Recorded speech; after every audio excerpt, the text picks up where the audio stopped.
आज के वीडियो में हम मैग्मा के बारे में पढ़ेंगे। तो starting with the definition of magma. Magma is naturally occurring fully और partially molten rock material located beneath the earth surface.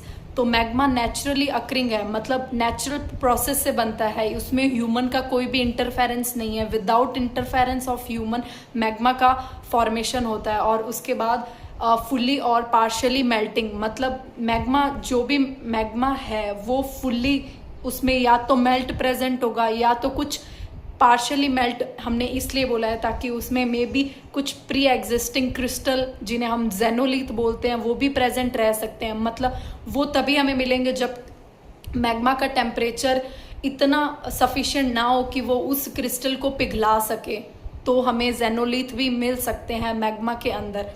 और इसलिए हमने बोला है फुल्ली और partially molten rock material located beneath the earth surface, जो कि हमें अर्थ सरफेस के नीचे मिलता है, उसे हम मैग्मा बोलते हैं। और मैग्मा जब यही मैग्मा सेम कंपोनेंट जिसमें प्रेजेंट है या तो वो पार्शियली या फुल्ली मेल्टेड मटेरियल जब अर्थ सरफेस के ऊपर आ जाता है, ऑन द सरफेस आ जाता है, तब उसे हम लावा बोलते हैं। दोनों टर्म्स में बस इतना ही फ़र्क है। बीनीथ द सरफेस हम उसे मैग्मा बोलेंगे और ऑन द सरफेस हम उसे लावा बोलेंगे। फिर हमारे पास है कि मैग्मा में हमारे पास कौन कौन से कंपोनेंट प्रेजेंट हो सकते हैं। तो सबसे पहला हमारे पास मेल्ट। नॉर्मल सी बात है, मैग्मा में मेल्ट ही प्रेजेंट होगा क्योंकि टेम्परेचर इंक्रीज होने की वजह से बीनीथ द अर्थ सरफेस जो भी हमारे पास रॉक्स है वो मेल्टिंग कंडीशन में आ जाएंगी, क्योंकि टेम्परेचर इतना हाई होगा कि जो भी रॉक्स है वो मेल्ट होना स्टार्ट हो जाएंगी। तो हमारे पास मैग्मा में कंपोनेंट्स में आ जाएगा मेल्ट। फिर उसमें गैसेस भी आ सकती हैं। गैसेस को हम वॉलेटाइल्स बोलते हैं, ठीक है। तो गैसेस या वॉलेटाइल्स और मेल्ट और कुछ क्रिस्टल, जैसे कि मैंने बताया जेनोलिथ, तो मतलब कुछ ऐसे क्रिस्टल हो सकते हैं जिनका मेल्टिंग टेम्परेचर बहुत हाई हो, जिसकी वजह से वो मेल्ट हो ही ना पाए, उतना टेम्परेचर उस एरिया में या उस मैग्मा चैम्बर में जनरेट ही ना हो पाए कि वो क्रिस्टल मेल्ट हो पाए, तो उसे हम बोलते हैं जेनोलिथ। तो हमारे पास मैग्मा में 3 कंपोनेंट्स हैं। फर्स्ट वन इज मेल्ट, फिर क्रिस्टल जिन्हें हम जेनोलिथ बोल रहे हैं, और थर्ड वन इज गैसेस या वॉलेटाइल्स। ये वॉलेटाइल्स SO2, CO2 और H2O हो सकता है। और मैग्मा में हमें जो ऑक्साइड्स मिलते हैं उसमें से सबसे ज़्यादा अबंडेंस हमें मिलती है सिलिका की, SiO2 की। फिर सेकंड नंबर पे हमारे पास है Al2O3 और थर्ड नंबर पे Fe ऑक्साइड्स। फिर फोर्थ नंबर पे हमारे पास है MgO, मैग्नीशियम ऑक्साइड्स।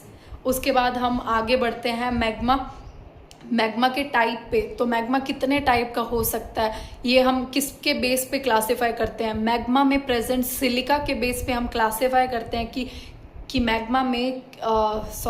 मैग्मा कितने टाइप का हो सकता है। तो first one is the felsic, intermediate, mafic और अल्ट्रा मैफिक। फेल्सिक वो मैग्मा होता है जिसमें हमारे पास 65% से भी ज़्यादा सिलिका कंटेंट मिल रहा हो, तो उसे हम फेल्सिक बोलते हैं।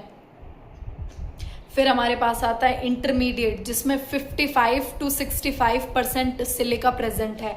फिर इसके बाद हमारे पास आता है मैफिक, जिसमें 45 to 55% सिलिका कंसंट्रेशन हो। और फिर आता है अल्ट्रा मैफिक, जिसमें लेस देन 45% सिलिका प्रेजेंट हो, तो उसे हम अल्ट्रा मैफिक बोलते हैं। इन चारों में डिफरेंस ये है कि जो भी फेल्सिक है हमारे पास, तो फेल्सिक लाइट कलर, जो भी हमें इग्नियस रॉक्स में लाइट कलर रॉक्स दिखती हैं वो सारी फेल्सिक होती हैं।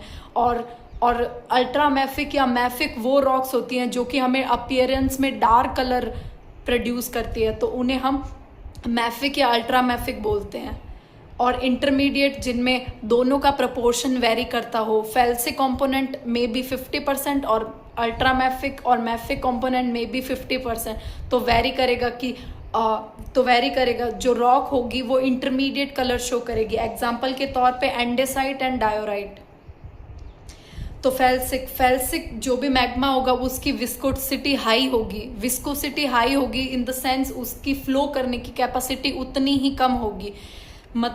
और ये डिपेंड करता है सिलिका कंसंट्रेशन पर। मतलब किसी भी मैग्मा में अगर सिलिका कंसंट्रेशन ज़्यादा है तो उसके फ्लो करने की कैपेसिटी उतनी ही कम होगी। मतलब वो जो भी मैग्मा है वो गाढ़ा होगा, वो एक काफ़ी लॉन्ग एरिया कवर या काफ़ी लॉन्ग एरिया तक फ्लो नहीं कर पाएगा।